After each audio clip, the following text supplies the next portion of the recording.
Hello student, today I am going to teach what is electrolysis and what is electrolytic cell.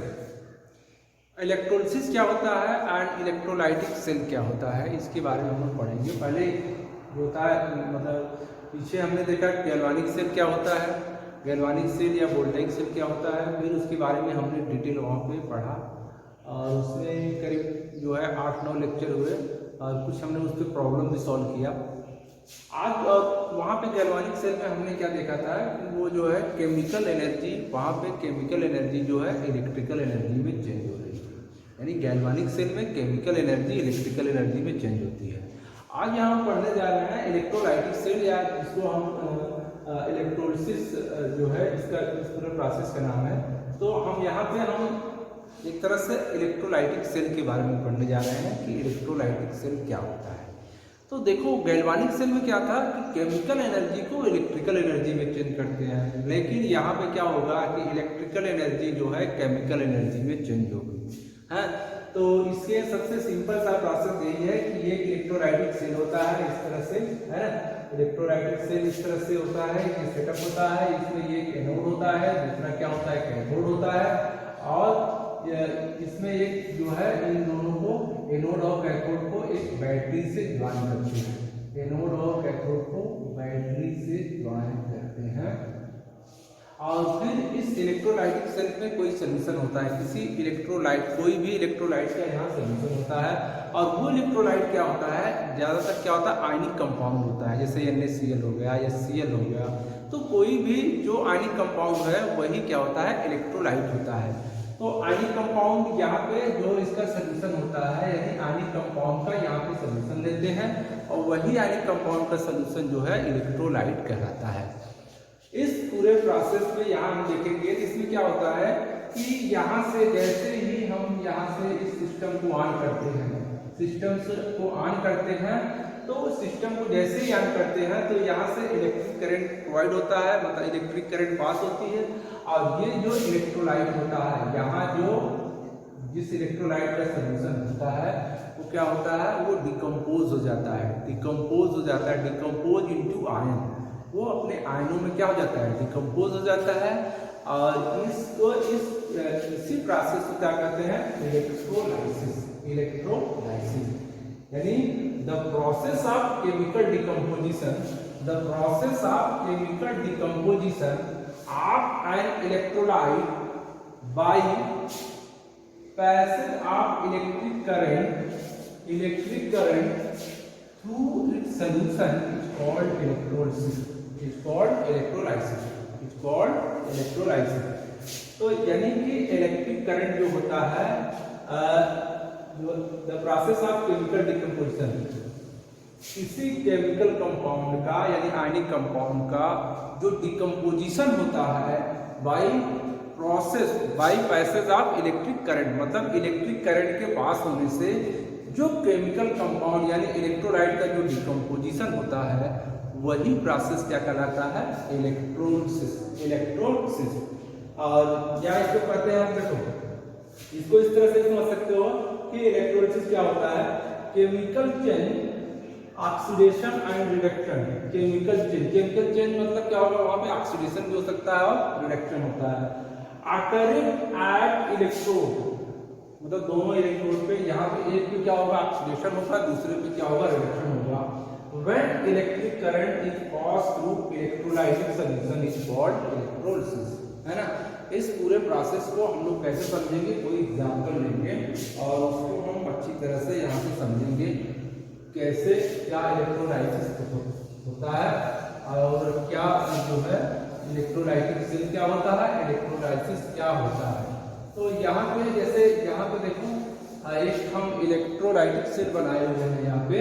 तो electrolytic cell में क्या होता है, ये एनोड होता है, कोई एक एनोड होता है, किसी मेटल का एनोड होता है, और किसी ये भी दूसरे मेटल का क्या बनाते हैं, एक कैथोड बनाते हैं, एक कैथोड बनाते हैं, एक एनोड बनाते हैं।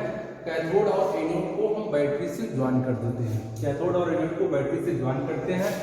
ज्वाइन करने के बाद यहाँ पे हम कोई इलेक्ट्रोलाइटिक सोल्यूशन लेते हैं, कोई भी इलेक्ट्रोलाइटिक सोल्यूशन मतलब जैसे हम NaCl ले लिए, HCl ले लिए, कुछ भी ले लिए, है ना। तो NaCl लिए या HCl लिए, कुछ भी हम यहाँ पे इलेक्ट्रोलाइटिक, हम जैसे सपोज कर लीजिए कोई इलेक्ट्रोलाइट लिए, इलेक्ट्रोलाइट यानी NaCl ले रहे हैं, यहाँ पे हम NaCl ले रहे हैं। अब यहाँ पे जैसे हम इलेक्ट्रिक करंट, जैसे इलेक्ट्रिक करंट यहाँ पास होगी, जैसे ही इलेक्ट्रिक करंट पास होगी तो ये इलेक्ट्रोलाइट सोडियम क्लोराइड जो है NaCl जो है डिकम्पोज हो जाएगा। क्या हो जाएगा? डिकम्पोज हो जाएगा इनटू आयंस है, आयंस में डिकम्पोज हो जाएगा। फिर ये आयंस जो है कैथोड और एनोड पे अपने चार्ज को क्या कर देंगे? चार्ज को न्यूट्रलाइज कर देंगे। ये आयन जो है ये पहले क्या होगा कि इसके पहले क्या होगा, देखो NaCl का इलेक्ट्रोलिसिस में पहले क्या होगा, NaCl जब इलेक्ट्रिक करंट पास करेंगे तो ये चेंज हो जाएगा Na plus plus Cl minus, Na plus plus Cl minus. अब यहाँ क्या होगा, देखो ये सिंपल सा जनरल सा एग्जांपल है। आगे इसमें जो है कुछ और भी टर्म ऐड करना पड़ेगा तो उसको हम समझेंगे। पहले आप देखेंगे इलेक्ट्रोलिसिस क्या होता है तो इसके बाद बताइए। तो यहाँ देखो sodium ion and chloride ion, यानी NaCl ब्रेक हो जाएगा, डिकम्पोज हो जाएगा by electric current sodium ion and chloride ion. तो अब यहाँ क्या होगा, कैथोड पे क्या होगा, एनोड पे क्या होगा, कैथोड पे क्या होगा, कैथोड पे जिससे पॉजिटिव चार्ज होगा वो मूव करेगा कैथोड। अब ये आयन क्या करेगा, यानी NaCl ब्रेक हो गया, Na प्लस और Cl माइनस आयन, ये आयन क्या करेंगे, मूव करेंगे। ये आयन जो है इसमें क्या करेंगे, सोल्यूशन में इस इलेक्ट्रोलाइटिक सेल में क्या करेंगे, मूव करेंगे। और ये इलेक्ट्रिक करंट से यानी Na प्लस और Cl माइनस आयन ब्रेक हो गए। अब ये आयन जो है ये इलेक्ट्रोड पे डिपॉजिट होकर अपने चार्ज को डिस्चार्ज करेंगे, है ना। चार्ज कैसे डिस्चार्ज करेंगे, कैथोड पे क्या होगा, कैथोड पे क्या होगा कि, और आप भी जानते हैं कि कैथोड पे एनोड पे क्या होता है, पॉजिटिव चार्ज होता है, कैथोड पे क्या होता है, नेगेटिव चार्ज होता है। तो कैथोड पे कौन जाएगा, जिसपे पॉजिटिव चार्ज होगा, एनोड पे कौन जाएगा, जिसपे नेगेटिव चार्ज होगा। तो यहाँ कैथोड पे कौन जाएगा, यानी क्लोराइड आयन। तो ये क्लोराइड आयन जो है, क्लोराइड आयन 1 इलेक्ट्रॉन यूज करेगा, कहाँ, क्लोराइड आयन कैथोड पे नहीं, क्लोराइड आयन नहीं जाएगा, इससे पॉजिटिव चार्ज होगा। पॉजिटिव चार्ज किस पे है, सोडियम आयन पे, यानी Na प्लस 1 इलेक्ट्रॉन गेन किया तो इसमें चेंज हो जाएगा। तो यहाँ पे इलेक्ट्रॉन का क्या हो रहा है, गेन हो रहा है। तो क्या हो रहा है, ऑक्सीडेशन की रिडक्शन, यहाँ पे रिडक्शन हो रहा है। क्या हो रहा है, रिडक्शन। जैसा कि हम पीछे जानते भी हैं, पीछे हमने पढ़ा भी है और गैल्वानिक सेल में भी देखा कि कैथोड पे हमेशा रिडक्शन होता है और एनोड पे क्या होता है, ऑक्सीडेशन होता है। तो यहाँ क्या हो रहा है, रिडक्शन, यहाँ रिडक्शन। और एनोड पे क्या होगा, एनोड पे कौन जाएगा, एनोड पे कौन डिपॉजिट होगा, एनोड पे जिसके पास नेगेटिव चार्ज होगा। नेगेटिव चार्ज किसके पास है, chloride ion, Cl minus ion. ये क्या करेगा, अपना इलेक्ट्रॉन यूज करके Cl, क्योंकि क्लोराइड आयन जो है हमेशा किस फॉर्म में रहता है, क्लोरीन जो है हमेशा Cl2 फॉर्म में रहेगा। तो इसको क्या करेंगे, यहाँ पे 2 से मल्टीप्लाई कर देंगे तो यहाँ 2 हो जाएगा, यहाँ 2, और पूरे को बैलेंस करना है तो यहाँ 2, यहाँ भी 2 हो जाएगा, यहाँ भी 2 हो जाएगा, यहाँ, यानी सोडियम क्लोराइड इसमें ब्रेक हो गया। सोडियम एंड क्लोरीन में जब हम इसमें इलेक्ट्रिक करंट पास करते हैं तो सोडियम क्लोराइड ब्रेक हो गया सोडियम एंड क्लोरीन में। यही क्या होता है, यही प्रोसेस क्या कहलाता है, इलेक्ट्रोलिसिस कहलाता है।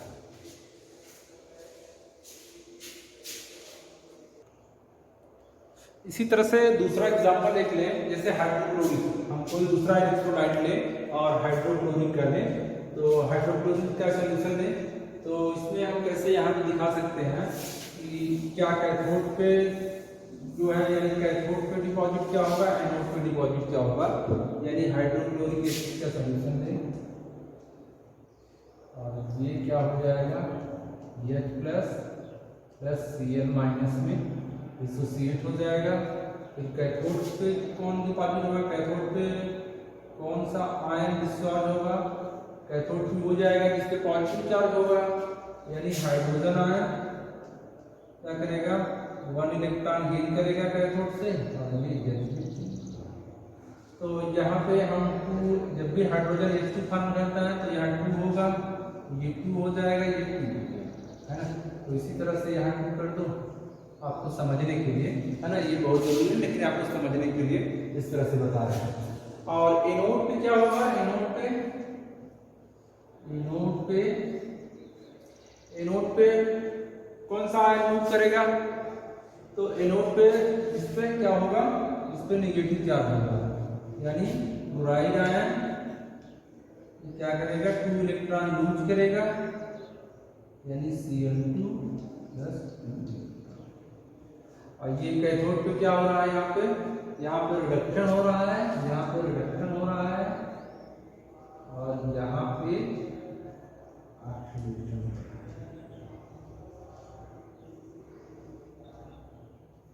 यहाँ पे ऑक्सीडेशन हो रहा है। तो इसकी ये पूरा इलेक्ट्रोलाइटिक सेल है, तो यही हम इसके बारे में अभी मतलब और सारी चीज़ें पढ़ेंगे।